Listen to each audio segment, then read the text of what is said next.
So, we have already started talking about cross correlation function, right. So, that is something we have already done. So, what we will try to do now, we will get some more property of this cross correlation. Okay. So, we have defined two things, one is cross correlation, and then we have given a property of joint stationarity. Okay. And then we have said what is the property when two signals or two random processes will become uncorrelated. We have given that. Okay. The next part of definition is when two random processes, we call them again by definition, they are incoherent, okay, or we should say orthogonal. Orthogonality in deterministic signal we have already seen.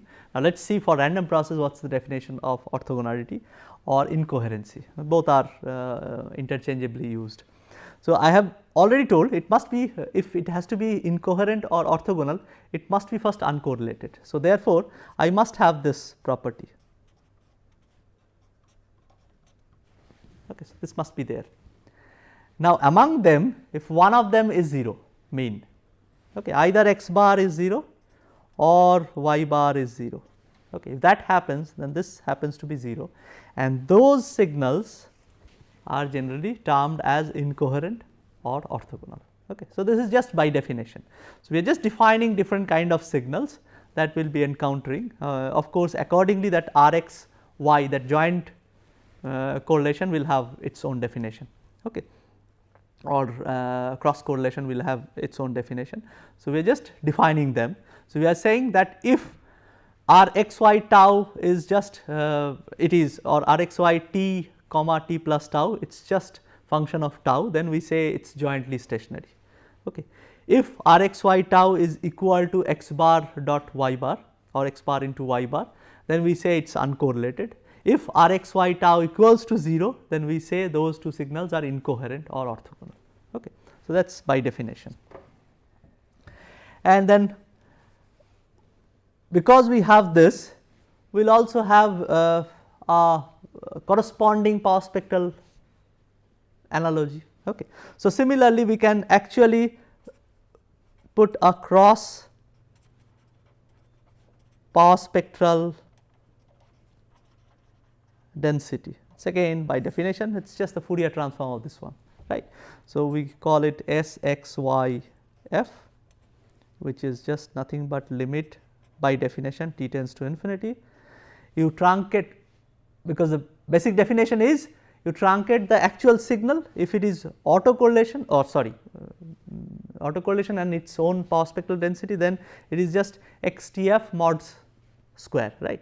But here because two signals are there, so you first do for the first signal, okay, and then do for the next signal and do a time means do a ensemble average 1 by t. So, that is the definition of this one, and if you take this definition again go through the same process of Wiener means the way we have proven Wiener-Khinchin theorem, you will be able to show that R x y tau, as long as they are jointly stationary, we will be able to prove that they are Fourier, these two are Fourier pair. Okay. So, this is something we will be able to show that, and similarly we will be able to also show that R x y tau is a even symmetric function. Okay. So, that will be but when we say even symmetric, it is something, there is some hint into it or some trick into it, it becomes R y x minus tau. Okay. So, we are not proving these results, it can be done similarly. Okay. It is not very complicated, the way we have proven that similarly you know the R x y tau definition, and you just put the things, you will see that this has to be the case. Okay. So, that must be the case, and immediately by taking this relationship we can also show that R S x y f must be equal to S y x minus f. So, this directly comes from there. Okay. So, these are the property which are for two different random process and they are correlated or cross correlation, we can get these properties, okay, cross power spectral density or cross correlation. Okay. Now, with this let us try to see if I have a signal or a random process which is just a summation of two random processes. This is going to be very important, because I might have whenever we are receiving something, I might have one random process which is associated with the signal itself and another random process which is actually associated with the noise, and most of the time my channel is linear. So, as long as it is linear, definitely the overall signal I will be getting, that will be just addition of these two. So, that is why it is called additive channel. Okay. So, whenever I will be receiving something, I can always by the virtue of this concept that the entire channel is linear. So, I will be able to say that it is just additive, the noise will be added on top of that signal. So, two random process often in my receiver will be added. So, I need to also see how do I characterize that. Okay. So, if I wish to characterize a random process, can be characterized by its autocorrelation function. So, I need to evaluate R z tau, okay, which is nothing but z t plus tau ensemble average. We have the definition. Now, z t you replace by x t and y t. So, x t plus y t and x t plus tau plus y t plus tau, right. The first term will be x t plus tau, and this, because it is ensemble average, it will be distributed over the addition. So, it should be x t plus tau ensemble plus there will be another term related to y. So, y t plus tau. That is where you will see that why that cross correlation is so important. Here that term will be coming out. So, you will have a multiplication with these two and you will have a multiplication with these two. So, x t y t plus tau and y t x t plus tau. So, this is nothing but the autocorrelation function of x. So, I can write that as r x tau, as long as my x and y are all wide sense stationary at least. So, it will be just dependent on tau. This is also same thing. So, I can write, if these two processes x and y are jointly stationary or jointly wide sense stationary, then I can write this as r x y tau, and this will be r, because y is taken first. So, that should be y x tau, right. So, that is something what we are getting. Okay. Now, let us start putting all those assumption or all those definition that we have given. So, suppose the process is just not jointly stationary, these two processes, they are also uncorrelated, then immediately what will happen? This r z z will be r x tau plus r y tau plus this should be x bar y bar, this also should be y bar x bar or x bar y bar, that is same. So, that should be 2 x bar y bar. Okay. Now, if they are incoherent or orthogonal, then that must be 0. So, I get r x tau, put tau equal to 0, what do I get?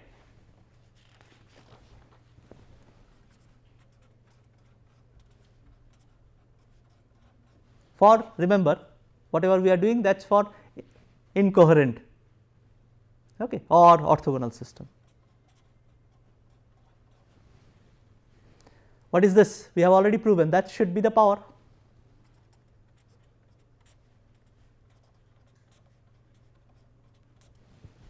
This is what happened for a signal which is incoherent or orthogonal. Okay. If two signals, two input process are incoherent or orthogonal, most of the time this is what is happening. Okay. Your signal will be probably, even if signal does not have a 0 mean, your noise definitely will have 0 mean. So, we have told that, and they will be actually uncorrelated. Okay. So, that is always true, signal cannot be correlated with respect to noise and noise cannot be correlated with respect to, they have different source where they are getting created. So, they cannot be correlated. Okay. So, if that is the case, then they will be definitely uncorrelated, and even if your signal, that depends on how you are transmitting, if that is not having 0 mean, but your noise will definitely have 0 mean. So, we have told that it will be incoherent if one of them are having 0 mean. So, immediately I can say that noise plus signal which is coming to me in the receiver will always be incoherent or orthogonal. So, I can always write this. So, therefore, I can always write, that is a very fundamental thing, that for our analysis we can always very safely say that as long as they are stationary and uncorrelated and all those properties holds, I can always take the overall power that I am receiving, it is just addition of noise power plus signal power. This we take as assumption, but this is the fundamental basis behind it. It happens because of these things. If they were correlated, if they were incoherent, I could not have written this. So, you have to be very careful whenever you are putting this formula. You have to also check whether all the assumptions that we have already stated are valid for this system. As long as they are valid, you can take this assumption, otherwise no. Okay. So, this is something you should always remember. Okay. So, now we are almost in the mindset or framework to now analyze. We have already analyzed the low pass noise. Now, in receiver you can always see there are two ways the receiver can function. One is I am transmitting baseband data, okay. Then probably it sits around 0, the frequency component that is there, suppose voice, I do not modulate, I just transmit it as it is. Then probably it will be around that 0 and I have to employ a low pass filtering. So, the noise that will be there in the channel or at the receiver, it will just go through that low pass filter only. Okay. So, that case low pass filtering version of noise is good enough. But when I do modulation, what I will be doing? I will be translating my signal, I will do modulation, we have already seen that is just translating to a higher frequency. So, I will take that entire band and put it in a higher band, and at that point if I wish to reject some amount of noise, what I have to do? I have to employ a band pass filter. Always you will see your receiver will start with a band pass filter. That serves two purposes. One is, of course, it gives you the rejection of all other signals. You just want to get your own signal, so it just rejects all other signals, that is the first thing. Second thing is it also rejects most of the noise out of band, which is not inside your band, because inside your band you cannot do anything, noise will be added with your signal and you have no way to separate them out if you are not doing digital processing. Okay. As long as signals are analog, you have no way to actually suppress them. But what you can do outside the band where you are not interested, just put a band pass filter, it will reject all the noise, the way we have seen for low pass filtering that happens. So, that way any receiver, if you have a modulation, always will start with a band pass filtering, and the noise that comes, that goes through that band pass filter. So, we have to first characterize what happens to the noise if it passes through a band pass filter. So, that will be our next target. Okay. So, let us say I have a noise which is a band pass noise, okay, whose spectrum looks like this, it is similar, sorry. So, that is 0, that is Fc, that is minus Fc, this is that 2b, that is the bandwidth, okay. And because the noise was flat, so this particular value is eta by 2, whichever was there. So, same noise, same power spectral density, it is, we are still assuming that it is flat over the band of our interest, okay. So, it is still remaining flat, it will probably drop some other frequency, some other very high frequency, but not in the band of our interest. So, as long as we are taking that assumption, the noise, band pass noise will look like this, okay. And associated to that, this is the spectrum. So, associated with that, I will have a noise equivalent random process. This xt, I will now say something and then we will prove that this is what can be done, that this xt, whenever it has a characteristics of this one, that it is a band pass noise, can be represented as this.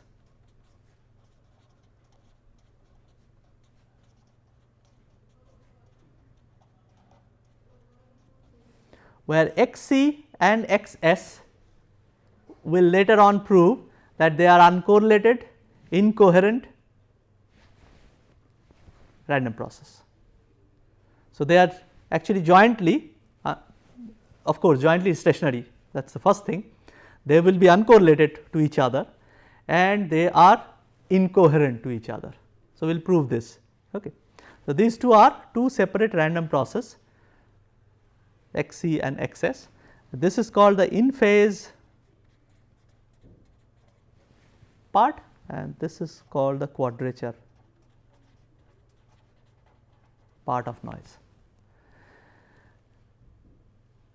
Whatever I have written, I have not proven that. Okay.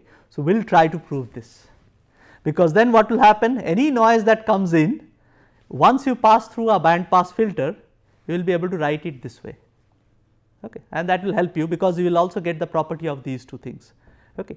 And that will actually help you, will in the process will characterize both of them. Okay. xc and xs, what is the associated autocorrelation function, what is their cross correlation function, and then what are the relationship between them, as well as the power spectral density. So, we will characterize everything, but we are saying that xt can be represented like this, okay, where omega c is related to this fc, 2 pi fc. Okay. So, this will be always possible. So, let us try to see what are these things. So, for that I will draw one circuit, okay, just to prove this. You will see, you will appreciate after I analyze this, but initially just take the circuit as it is. Okay. So, there is a multiplier. So, xt, whatever the input signal I have, which is a band pass signal, right, it exists in a band. I multiply this with 2 cos omega ct plus theta, where theta is a known random variable. Okay. I get A1 over here. I pass it through a ideal low pass filter of frequency response HOF, where HOF looks like this. It is ideal filter from minus b to plus b, transfer function is 1. Okay. I pass it through it. I call this as B1, and then I again multiply this with cos omega ct plus theta. Remember, I am just creating a hypothetical circuit, but this circuit is realizable because these two are having same phase, that means it is actually generated through same oscillator. Okay. So, that is possible in a circuit. Further, this is C. I have a adder over here which creates D, and the other arm I will have similar multiplier, but now I will be multiplying with sine.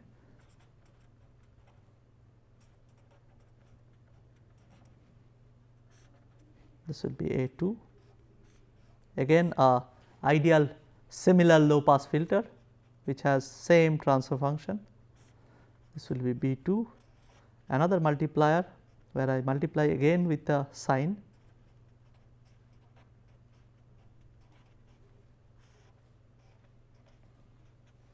Add these two and I get D. Okay. So, I can write D as yt, that is my output. So, what I will try to see is the transfer function of this particular system that I am creating. Okay. So, I will first try to evaluate what is the transfer function of this, then you will understand why I am doing that, all those things will be very clear. Okay. So, I am just first trying to get the transfer function of this whole system. How do I get a transfer function? I first need to get the impulse response of it.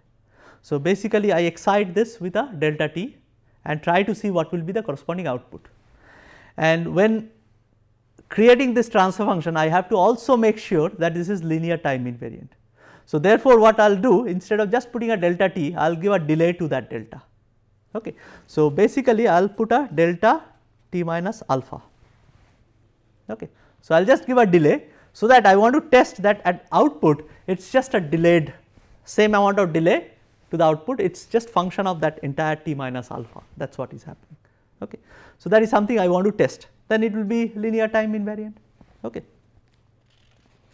So, let us try to characterize this whole thing. So, at A1 what do I get?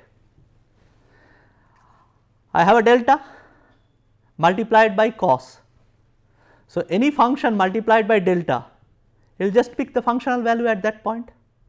So, if I am multiplying delta t minus alpha, that means at t equal to alpha it will pick the functional value and it will put a delta function only over there.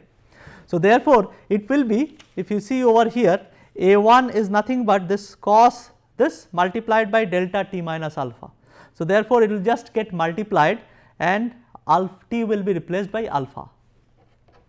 So, I will just get A1 as 2 cos omega c alpha plus theta delta t minus alpha, right. This is what I should expect at A1. Similarly, A2 must be 2 sin omega c alpha plus theta delta t minus alpha, right. So, these two things I get. So, A1, A2 I have got. Now, this is just a delta function pass through a, if I just again come back to the same picture, this A1 passes through a ideal low pass filter which has a corresponding transfer function as h0 t. So, a delta function now is the input to a h0 t. What do I expect at the output?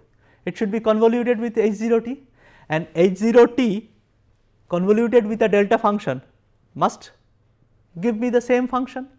We know that any function convoluted with a delta will give me that same function. Okay. So, therefore, if I just try to calculate B1, that must be same, this is a constant for it, right. So, 2 cos omega c alpha plus theta, and now delta will be convoluted. So, it should be h0 t minus alpha. Similarly, B2 should be 2 sin omega c alpha plus theta delta h0 t minus alpha. After that, what we are doing? So, from B1 and B2 we want to get C1 and C2, then add these two we will get YT, right. So, what is C1? That is just multiplication of this, and C2 is just multiplication of this. So, therefore, overall D if I write, that is nothing but this h0 t minus alpha will be there in both the cases t minus alpha. I will have 2 everywhere. So, 2 I can take out, and this is nothing but cos omega c alpha plus theta into cos, it will multiply by omega c t plus theta plus sin omega c alpha plus theta into sin omega c t plus theta, right. See why I have created that whole circuit, because I wanted a cos A minus B formula, nothing else. This whole circuit was created because I wanted that cos A minus B. Okay. Why cos A minus B? Immediately you can see, if I just do cos A minus B, so it will be omega c t plus theta, theta gets cancelled, it will be just omega c t minus alpha, h0 t minus alpha into cos omega c t minus alpha. That makes it a linear time invariant system, because it is just a function of this yt, what I get, because I have put a delta with a delay of alpha, then what do I get? It is just function of that t minus alpha. So, the entire thing gets similarly delayed, right. So, it is time invariant. So, I could prove my point by that. Okay. So, overall if I just say that my yt, if I just excite it with delta t, it should be 2 h0 t into cos omega c t, right. I can just write this.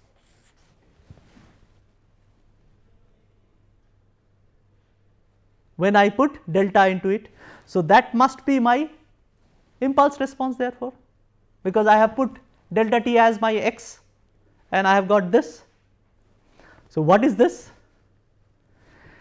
This is nothing but, let us try to just see, this is actually, this happens to be my h t now, which is 2 h 0 t, because it is excited by delta t and I have got y t as this. This must be my impulse response of that whole system, which is this. Okay. So, if I just take it to the frequency domain, so what will be my h f?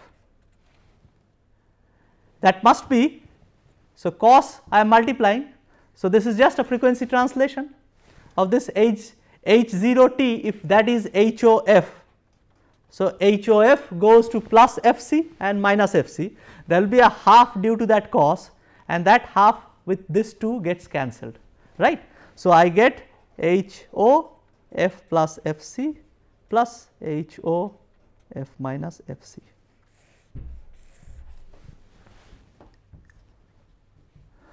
So, if my h o was something like this, minus b to b, what is h f? Nothing but this gets translated to plus f c and minus f c. So, this is 0 plus f c minus f c, that is 2 b. How does it look?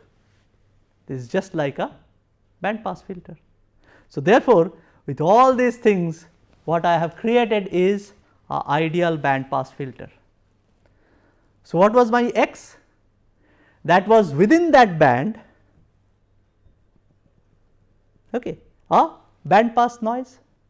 We were talking about band pass noise. If x is that, because x was actually my band pass noise, if I pass through a band pass filter which is having equivalent band, so this y t will be exactly same as x t, because it will just pass everything. So, that is already a band limited band pass signal passing through the same band, it will just give me same thing, nothing extra will be coming out. So, therefore, I can always write that my S y f, what that should be? That should be mod, we have already proven that S y f output should be S x f into mod h f square, right. But my S y f is exactly equivalent to my S x f, right. So, therefore, I can immediately write my y t is nothing but x t. This is something I know already by design. Okay. So, now if I just take back that same thing, okay, so this is now becoming my x t. Now, let us trace back. What is x t? X t is something over here, let us say that is b 1, I call that as x c t, whatever it is, and I call this as x s t. This multiplied by cos and this multiplied by sine added should be, means giving me back x t. So, therefore, I can always write x t as something, I do not know what that is, which is x c t multiplied by cos omega c t according to the design of my overall circuit, and x s t sin omega c t plus theta. This is true for any value of theta. So, even if I put theta equals to 0, it must be still true. So, I can always write therefore, x t is actually nothing but x c t cos omega c t plus x s t sin omega c t, where x c t is nothing but my signal at b 1 and x s t is nothing but my signal at b 2. Now, if you just ask what is this signal? This was after passing through a low pass filter. So, this must be a pass band signal or base band signal. So, it is a low pass equivalent signal and this is also a low pass equivalent signal. So, the band pass signal or band pass noise is nothing but, means represented by in phase component and quadrature component, which are just low pass equivalent signal. That is something we have proven right now. So, what we will try to do in the next class is to see the characteristics of those x c t and x s t. what are they, because we already through the circuit we know they also have a relationship. If we just see the other half of the circuit, we will be able to get some relationship between xct and xt, and from there we will try to characterize what they are, what are their specific properties, we will be able to characterize those things. So, in the next class probably we will try to do that. Okay. Thank you.